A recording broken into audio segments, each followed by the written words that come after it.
오늘의 주요 뉴스입니다. 병원에 복귀한 의료진의 신상을 담은 이른바 블랙리스트가 유포돼 정부가 엄정 대응 방침을 밝혔습니다. 또 추석 연휴 의료 대란을 막기 위해 11일부터 2주 동안 비상 응급주간으로 지정해 의료기관을 지원하기로 했습니다. 국내 민간 우주기업이 소형위성 발사체 한빛 나노 발사에 앞서 핵심 기술인 페어링 분리 시험에 성공했습니다. 내년 초 발사를 발판 삼아 후속 로켓을 개발해 글로벌 소형 위성 시장을 공략하겠다는 계획입니다. 플라스틱에 열을 가해 재활용할 때 나오는 기름을 100% 활용할 수 있는 기술이 국내에서 개발됐습니다. 그동안은 기름의 5분의 1 정도만 유용하게 쓰였는데 새로 개발한 촉매를 이용했더니 낮은 온도에서도 더 많은 유용 원료가 나왔습니다. 인공위성이 촬영한 국내 산림의 모습을 체계적으로 관리할 산림위성센터가 문을 열었습니다. 내년에 기존보다 더 넓은 면적을 준실시간으로 관측하는 농림위성이 발사되면 이를 이용해 산불이나 산사태 등을 촘촘하게 감시할 예정입니다.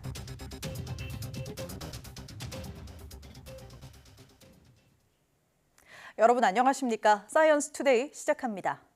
내년 농림위성 발사를 앞두고 우주에서 관측한 한반도 산림 정보를 체계적으로 관리할 국가산림위성정보활용센터가 본격 출범에 나섰습니다. 산불, 산사태 등 재난 대응뿐만 아니라 인공지능 기술과 결합해 우주에서 지상까지 우리나라 산림의 촘촘한 모니터링이 가능해질 전망입니다. 김민경 기자가 현장을 취재했습니다. 우주에서 바라본 한반도의 숲을 한눈에 관리할 수 있는 산림위성센터가 문을 열었습니다. 서울 도심 한복판의 2층짜리 나무 건물인데 2022년 강원 경북 대형 산불 지역의 소나무 피해목을 활용한 국내 최초 공공목조 건물입니다.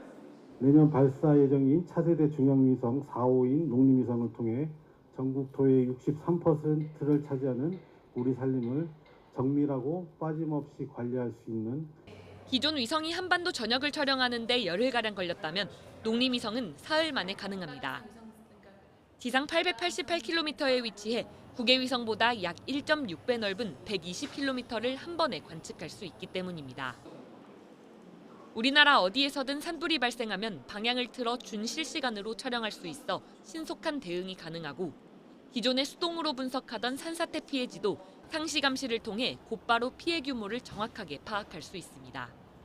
농림위성이 수집한 데이터는 이곳 산림위성센터의 대형 스크린과 컴퓨터에 즉시 전송돼 분석에 활용됩니다. 재난 대응뿐만 아니라 인공지능 기술을 결합해 개화 단풍 시기의 예측과 기후변화에 따른 생태계 이상 징후 파악도 가능해집니다. 또 그동안 해외 자료에 의존하던 산림 1차 생산량 등을 이제는 한반도 산림에 적합한 시공간 데이터로 적용할 수 있습니다. 산림청의 최대 관심사인 산불 산사태에 대한 산림 재난 방지, 그리고 산림 건강성, 산림 자원 모니터링을 통해서 국제사회 협력에 기여할 계획입니다. 산림위성센터는 농림위성 자료뿐만 아니라 정밀 디지털 산림관리 체계를 구축해 우주에서 지상까지 우리나라 산림을 촘촘하게 감시할 계획입니다. YTN 김민경입니다. 국내 민간 우주기업이 자체 개발한 로켓의 위성 덮개인 페어링 분리 시험에 성공했습니다. 내년 3월 첫 상용 발사를 준비하고 있는데 9분 능선을 넘었다는 평가입니다. 보도에 이성규 기자입니다. 높이 2.6m, 지름 1.4m의 로켓 페어링입니다. 펑하는 소리와 함께 원뿔 모양의 페어링이 양옆으로 동시에 분리됩니다. 페어링은 로켓의 상단에서 탑재체인 위성을 보호하는 역할을 합니다. 페어링이 제때 분리되어 위성을 사출할 수 있는데 이때 페어링이 동시에 대칭형으로 분리되는 것이 중요합니다. 만약 비대칭형으로 분리되거나 한쪽만 분리되면 분리된 페어링과 로켓과의 거리가 같지 않아 로켓 궤도에 영향을 줄 수 있기 때문입니다. 이런 이유로 페어링 분리는 로켓 개발의 구부 능선으로 불립니다. 국내 민간 우주기업이 지상에서 페어링 분리 시험을 성공적으로 마치고 자체 로켓 개발에 박차를 가하고 있습니다. 2단 로켓인 한빛 나노는 총 길이 21.8m, 최대 탑재 중량 90kg으로 특히 1단 엔진은 고체 연료와 액체 산화제를 이용하는 하이브리드 방식을 써 비용을 절감했습니다. 하이브리드 엔진의 경우 액체 로켓 엔진과 비교를 하자면 상대적으로 구조가 단순하면서도 위성 발사체에서 요구하는 추력 조절의 기능을 할 수 있기 때문에 상대적으로 빠르고 싸게 제작할 수 있는 이런 원가 절감의 효과를 거둘 수가 있고요. 결국 이 로켓은 내년 3월 브라질에서 대학과 기업 등이 의뢰한 위성을 탑재하고 우주로 향할 계획입니다. 또 내년 상업 발사를 시작으로 점차 탑재 용량을 늘린 로켓 후속으로 개발해 소형 위성 시장의 틈새 시장을 공략하겠다고 밝혔습니다. YTN 사이언스 이성규입니다. 국내 연구진이 골프공의 표면 구조를 본떠 발광 면적을 높인 스트레처블 디스플레이를 개발했습니다. 스트레처블 디스플레이는 어떤 형태로든 자유로운 변형이 가능한데 연결 부위의 공간을 확보하기 위해 전체 면적 대비 발광 면적을 줄여야 하는 한계가 있었습니다. 카이스트 유승엽 교수 연구팀은 골프공의 표면처럼 반복적으로 파여있는 구조를 도입해 실제 닿는 유효 면적을 줄였습니다. 면과 면 사이 점착력을 낮춘 결과 잡아당기지 않은 상태보다 85% 높은 발광 면적을 가짐을 확인했습니다. 까다로운 분류 작업 없이 플라스틱을 재활용하려면 높은 열로 플라스틱을 분해해야 하는데요. 이렇게 나온 기름, 열 분해유는 석유 화학 공정의 원료로 쓰는데 그동안은 5분의 1 정도만 활용할 수 있었습니다. 이 활용률을 100%로 끌어올리는 기술을 국내 연구진이 개발했습니다. 보도에 장하영 기자입니다. 국물 묻은 포장 용기, 면도기나 치약 튜브 같은 복합 재질 플라스틱은 분리수거를 열심히 해도 재활용이 어렵습니다. 재활용을 위해 씻고 분리하는 과정이 까다로워 차라리 새 플라스틱을 만드는 게 더 싸기 때문입니다. 400도 이상 고온의 열분해를 사용하면 이야기가 달라집니다. 깨끗하지 않아도 순수한 플라스틱이 아니라도 석유화학 공정 원료로 사용 가능한 열분해유를 만들 수 있습니다. 하지만 이 기름의 효율이 높지 않았습니다. 기존 석유 원료인 나프타보다 탄소 사슬이 길어 공정에 사용할 수 있는 비율이 20%에 불과했습니다. 또 불순물을 제거하기 위해 고온, 고압의 수소를 사용하는 공정이 추가로 필요했습니다. 연구진은 대신 촉매를 이용했습니다. 기존 공정보다 더 낮은 온도로 열 분해율을 100% 활용해 플라스틱 원료를 더 많이 만들 수 있습니다. 열분해유의 활용은 많은 글로벌 기업들과 국내 기업들이 상업화를 시도 중인 전 세계적으로 시장 선점 경쟁이 굉장히 치열한 분야입니다. 국내 기업들이 세계 석유화학 시장에서 차별화된 경쟁력을 현재 전 세계에서 생산되는 플라스틱의 9%만이 재활용되고 있습니다. 매년 4억 톤씩 쏟아지는 플라스틱 문제를 해결하기 위한 기술로 상용화하기 위해 연구진은 2030년까지 경제성을 높여갈 계획입니다. YTN 장하영입니다. 애플이 인공지능 AI 기능을 처음으로 탑재한 신형 아이폰을 내놓으며 주춤했던 휴대전화 시장에 수성에 나섰습니다. 화웨이는 세계 최초로 2번 접는 휴대전화를 앞세우며 치열한 경쟁을 예고했습니다. 이경하 기자가 보도합니다. 전 세계의 이목이 집중된 가운데 애플이 16번째 아이폰을 공개했습니다. 애플 인텔리전스로 명명한 인공지능 기능이 처음으로 탑재된 아이폰입니다. 팀 쿡 애플 CEO는 아이폰의 새 시대가 열렸다고 강조했습니다. The next generation of iPhone has been designed for Apple Intelligence from the ground up. It marks the beginning of an exciting new era. 이 AI 기능을 통해 간단한 메모를 새로운 이미지가 포함된 문서로 바꿀 수 있고 원하는 이모티콘도 만들 수 있습니다. 특히 요약하고 정리하는 기능을 통해 사용자의 편의성을 한층 높여줄 것이라고 애플은 설명했습니다. In Mail, it'll be easy to quickly survey your inbox. Instead of seeing the first couple lines of your emails, you'll see summaries that convey the most useful information. 애플 인텔리전스 소프트웨어는 다음 달 시험 버전이 영어로 먼저 나온 뒤 내년에 다른 언어로도 나옵니다. 한국어 서비스 제공 일정은 공개되지 않았습니다. 새 아이폰은 오는 20일 정식 출시되는데 한국은 처음으로 미국과 같은 1차 출시국에 포함됐습니다. 애플이 새 아이폰을 공개하기 직전 화웨이는 세계 최초로 2번 접는 휴대전화를 내놓고 선주문을 받기 시작했습니다. 예약 물량만 300만 대에 육박하는데 아이폰과 같은 오는 20일 공식 판매를 시작해 치열한 경쟁을 예고했습니다. YTN 이경아입니다. 미국 정부가 세계 최대의 검색 엔진 기업 구글을 상대로 제기한 두 번째 반독점 소송이 현지 시간 9일 시작됐습니다. 이번 소송은 지난해 1월 온라인 광고 시장에서 구글이 관련 기업 등을 인수하는 방식으로 경쟁을 막는 등 반독점법을 위반했다고 미국 법무부가 제소한 것입니다. 앞서 미 법무부는 온라인 검색 엔진 시장에서 구글이 애플 등의 막대한 자금을 제공하는 방식으로 경쟁을 저해했다며 2020년 10월에도 반독점 소송을 제기했고 지난달 5일 승소했습니다. 버지니아 연방법원에서 진행된 첫 재판에서 법무부와 구글은 한 달 만에 다시 격돌하게 된 겁니다. 호주 정부가 청소년의 정신과 신체 건강을 위해 사회관계망 서비스, SNS를 사용할 수 있는 최소 연령을 설정하기로 했습니다. 앤서니 앨버니지 호주 총리는 현지 시간 10일 호주 ABC 방송에 출연해 SNS는 사회적 해악을 끼친다며 연내 SNS 연령 제한법 도입을 위해 조만간 시범 사업을 실시할 계획이라고 밝혔습니다. 앨버니지 총리는 SNS를 사용할 수 있는 최소 연령은 정해지지 않았지만 14에서 16세 사이가 될 것이라며 아이들이 전자기기를 내려놓고 운동장으로 나가는 모습을 보고 싶고 현실에서 사람들과 진짜 경험을 하기를 원한다고 말했습니다. 현지 언론은 호주 야당 역시 SNS 연령 제한을 지지하고 있어 법 통과에 큰 어려움은 없을 것으로 전망했습니다. 호주 정부가 SNS 사용 제한 정책을 들고 나온 것은 청소년들의 SNS 중독 현상이나 관련 폭력, 혐오 사건 등이 잇따르고 있기 때문입니다. 밤이고 낮이고 아침 눈 뜨면 계속 틀었어요. 한 20시간 정도 사용한 것 같아요. 밤새도록 틀어놓고 살 그런 형편이에요.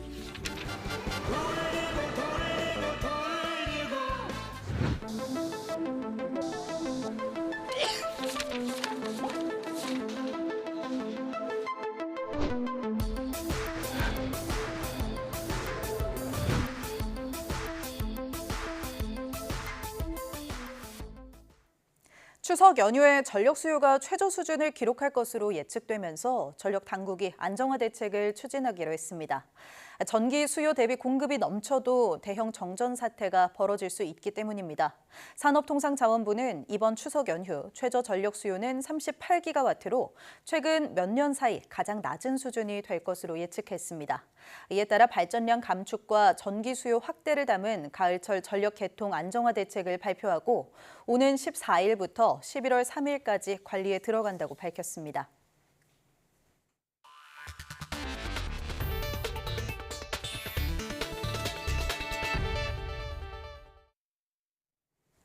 윤석열 대통령이 최근 응급 의료에 대한 국민의 걱정이 많다며 추석 연휴 기간 의료 이용에 차질이 없도록 하겠다고 밝혔습니다. 윤 대통령은 국무회의에서 추석 연휴를 전후해 진찰료 등 건강보험 수가를 대폭 인상하고 군의관과 공보의 등을 배치해 응급실 의료 인력을 최대한 확보하겠다고 말했습니다. 이어 경미한 증상의 경우 문을 연 가까운 병의원을 찾아달라며 추석 연휴 기간 정부 안내에 따른다면 걱정 없이 의료 서비스를 받을 수 있을 거라고 밝혔습니다. 또 11일부터 2주간 추석 연휴 비상응급주간 운영에 나선다며 이번 추석 연휴에는 예년보다 훨씬 많은 병의원이 당직 의료기관으로 신청했다며 감사함을 표했습니다. 이른바 응급실 뺑뺑이 사태가 계속되고 있는 가운데 응급실에서 근무하는 의사와 파견된 군의관 명단을 공개한 블랙리스트가 등장했습니다. 의료 현장을 지키는 이들이 의사 집단 내에서는 배척 대상이 되며 근무 자체가 더 큰 부담으로 다가오고 있는데요. 정부는 용납할 수 없는 범죄 행위라며 경찰 수사를 의뢰했습니다. 내용 살펴보겠습니다. 병원 근무하는 의사들 소속과 이름이 나열된 정보 보관용 홈페이지입니다. 지금 보고 계신 영상은 이전 버전으로 지난달 21일 마지막으로 명단이 더는 올라오고 있지 않습니다. 가장 눈에 띄는 부분이 빅5 병원에서 근무하는 전임의의 명단들인데요. 화면을 흐리게 처리해서 보여드리고 있지만 실제로 보면 내과, 소아청소년과를 비롯해 의사들의 실명이 과별로 작성돼 있습니다. 특히 응급실 뺑뺑이로 최근 의사 부족에 시달리고 있는 응급의학과 명단도 보이고요. 이어 병원별로 전공의와 의대생의 명단까지 공개돼 있었는데요. 여기에 이어 최근에는 새로운 웹사이트가 개설됐습니다. 응급실에 근무하는 의사들 그리고 최근 파견된 군의관 명단까지 게재되고 있는 것으로 전해졌습니다. 이렇게 명단을 공개하며 추석 의료 대란을 막기 위해 힘써주는 분들께 감사와 응원을 드린다며 비꼬는 글이 포함된 것으로 알려졌습니다. 이 같은 신상 공개로 실제로 의료진들이 현장 복귀에 부담을 느끼거나 동료 의사 집단에서 따돌림을 당할까 두려워하는 경우도 상당한 것으로 알려졌습니다. 이미 과거에 개설된 이 블랙리스트 웹페이지에 대해 수사 의뢰를 마친 복지부는 최근 추가 명단에 대한 사실을 경찰에 통보했다고 밝혔습니다. 요 아카이브 사이트로 보고 나간 거는 그 수사 의뢰는 이미 했고 요번에 좀 문제된 거는 최근 업데이트된 부분이 있다고 들었습니다. 그래서 그 업데이트된 부분에 대해서는 경찰에 전달되어 있고요.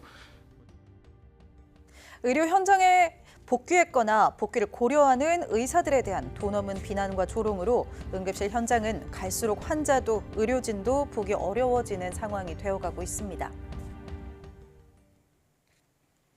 대통령실은 집단 사직에 참여하지 않은 의료진 신상을 공개한 이른바 의사 블랙리스트와 관련해 엄정하게 대응하겠다고 밝혔습니다. 대통령실 고위 관계자는 선의로 복귀한 의료진이 일을 못하게 하려는 것으로 의도가 불순하다며 이같이 말했습니다. 이어 국민에게 피해가 고스란히 돌아가는 문제인 만큼 절대 용납해서는 안 된다고 강조했습니다. 대한의사협회도 블랙리스트 유포 행위에 대해 유감을 표하고 이를 중단할 것을 촉구했습니다. 의협은 최근 응급실에서 근무하는 의사 실명을 악의적으로 공개한 응급실 블랙리스트가 작성되고 유포되면서 의료계 안에서 갈등이 불거지고 국민께 우려를 끼쳐 유감이라고 밝혔습니다. 그러면서 명단을 작성한 회원들의 절박함을 충분히 이해하지만 서로 의견이 다르다고 해서 공격과 비난을 통해 동료에게 상처를 주는 행동은 바람직하지 않다며 의료계가 이런 상황에 대해 더 자성하고 반성해야 한다고 강조했습니다. 코스트코에서 다른 고객이 반품한 일본 술, 사케를 검수 없이 그대로 재판매했다는 제보가 들어왔습니다. 술이 변질됐거나 다른 물질이 들어간 건 아닌지 우려돼 검사를 의뢰했는데 대장균이 검출됐습니다. 제보는 Y 표정우 기자가 전해드립니다. 지난달 3일 코스트코 회원인 장모 씨는 16만 원이나 하는 고가의 사케 한 병을 구매했습니다. 그날 바로 지인들과의 모임에서 개봉해 마셨는데 장 씨는 뭔가 이상했다고 말합니다. 알코올 향도 나지 않고 색도 탁했다는 겁니다. 처음에는 그냥 물 맛이라고 생각했어요. 그래서 나중에 인터넷에 찾아보니까 원상태에 있어야 할 포장이 저희 거에는 없었죠. 장 씨는 코스트코에 항의하면서 혹시 술이 변질됐거나 다른 액체가 들어있었던 건 아닌지 우려돼 성분 검사를 요청했습니다. 같이 술을 마신 일행 가운데 한 명이 설사와 복통을 호소해 걱정이 컸습니다. 그런데 코스트코는 남은 사케 400ml로는 성분 검사가 어렵다고 답했습니다. 양이 적다는 이유를 댔는데 장 씨가 계속 항의한 데 이어 YTN의 취재가 시작되자 뒤늦게 검사를 맡겼습니다. 그 결과 의문의 액체에서 대장균이 검출됐습니다. 그런데 이 과정에서 코스트코 측이 다른 고객이 환불한 제품을 검수하지 않고 그대로 다시 팔았던 것으로 확인됐습니다. 대장균이 검출된 사정은 질병 상해와 같은 사고 발생 시 코스트코 측의 과실이 인정되는 근거로 판단될 여지가 충분히 있습니다. 이 물질이 포함된 환불 상품을 검수 없이 판매한 것은 코스트코 측의 과실임이 명백하고 코스트코 측은 20만 원어치 상품권을 제공하고 장 씨가 아픈 경우 병원비를 대주겠다며 보상안을 제시했습니다. 그런데 언론 보도가 나갈 경우 보상은 어려울 거라며 조건을 달았습니다. 또 재발 방지책을 마련해달라는 장 씨의 요구에 대해서도 힘들다는 입장을 밝혔습니다. 업무 처리 지침에 그런 규정을 만드는 게 바람직하지 뭐 반품된 먹거리를 그냥 겉에만 슬쩍 보고 그냥 되팔겠다 이러한 의도로 보이는데 이거는 굉장히 심각한 문제를 초래할 수도 있는.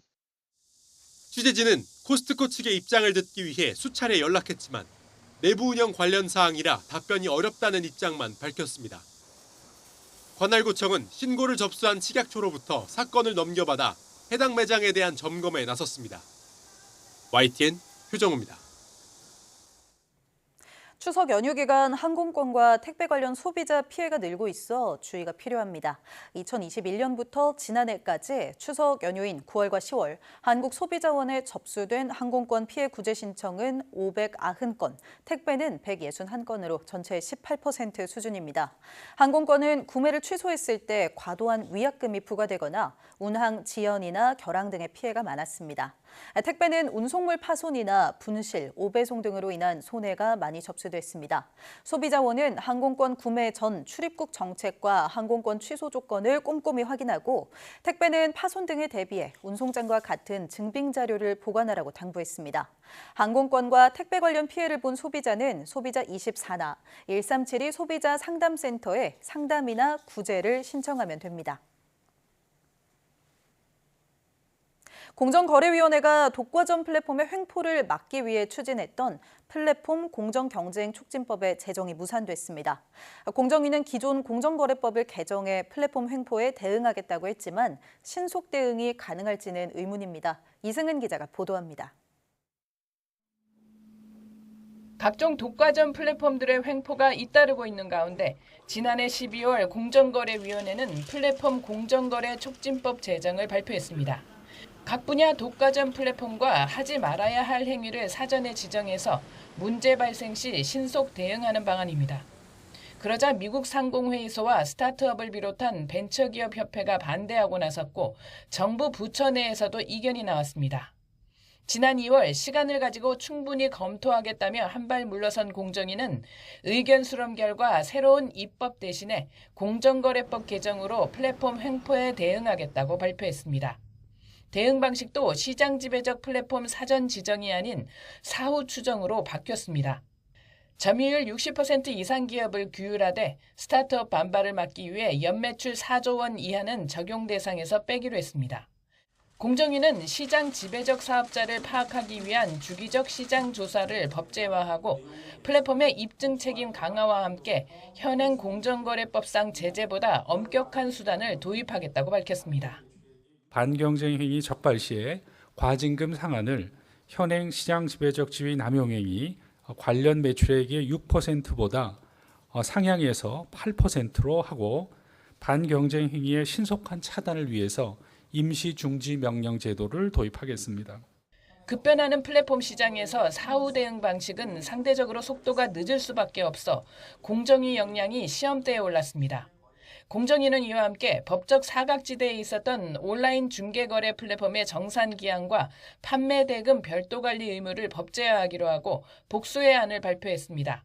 정산기한은 월 판매 마감일로부터 40일인 전통 소매업 정산기한보다 짧게 할 계획인데 최단 10일까지도 검토하고 있습니다. 또 수수료 등을 제외한 판매 대금의 100% 또는 50%를 별도 관리하도록 의무화합니다. YTN 이승은입니다.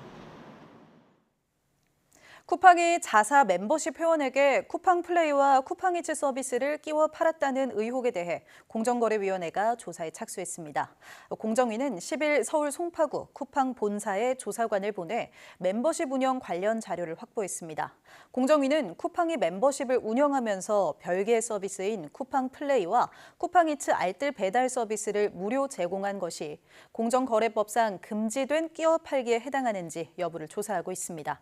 앞서 참여연대 민생희망본부 등으로 이루어진 온라인 플랫폼 이용자 불만 신고센터는 쿠팡의 이 같은 행위가 공정거래법 위반이라며 공정위에 신고했습니다. 신고센터는 쿠팡이 일방적으로 멤버십 가격을 58%가량 인상하면서 별개 서비스인 쿠팡 플레이와 쿠팡이츠 알뜰 배달 서비스를 무료로 제공하는 끼워 팔기를 하고 있다고 주장했습니다.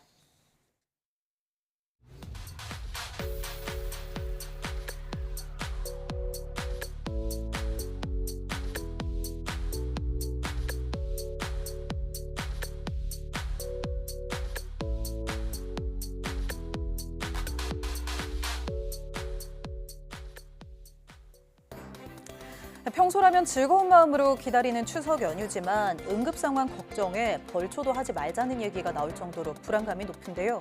각 지자체에서는 응급실 뺑뺑이를 막기 위해 연휴 기간 비상 응급 의료 체계를 가동하는 등 최선을 다해 대비책을 마련했습니다. 연휴에 24시간 운영하는 지역 의료기관을 미리 알아두시고 또 가벼운 증상에 방문할 수 있는 가까운 병의원과 약국도 미리 숙지해 두시는 게 좋겠습니다. 뉴스 마칩니다. 고맙습니다.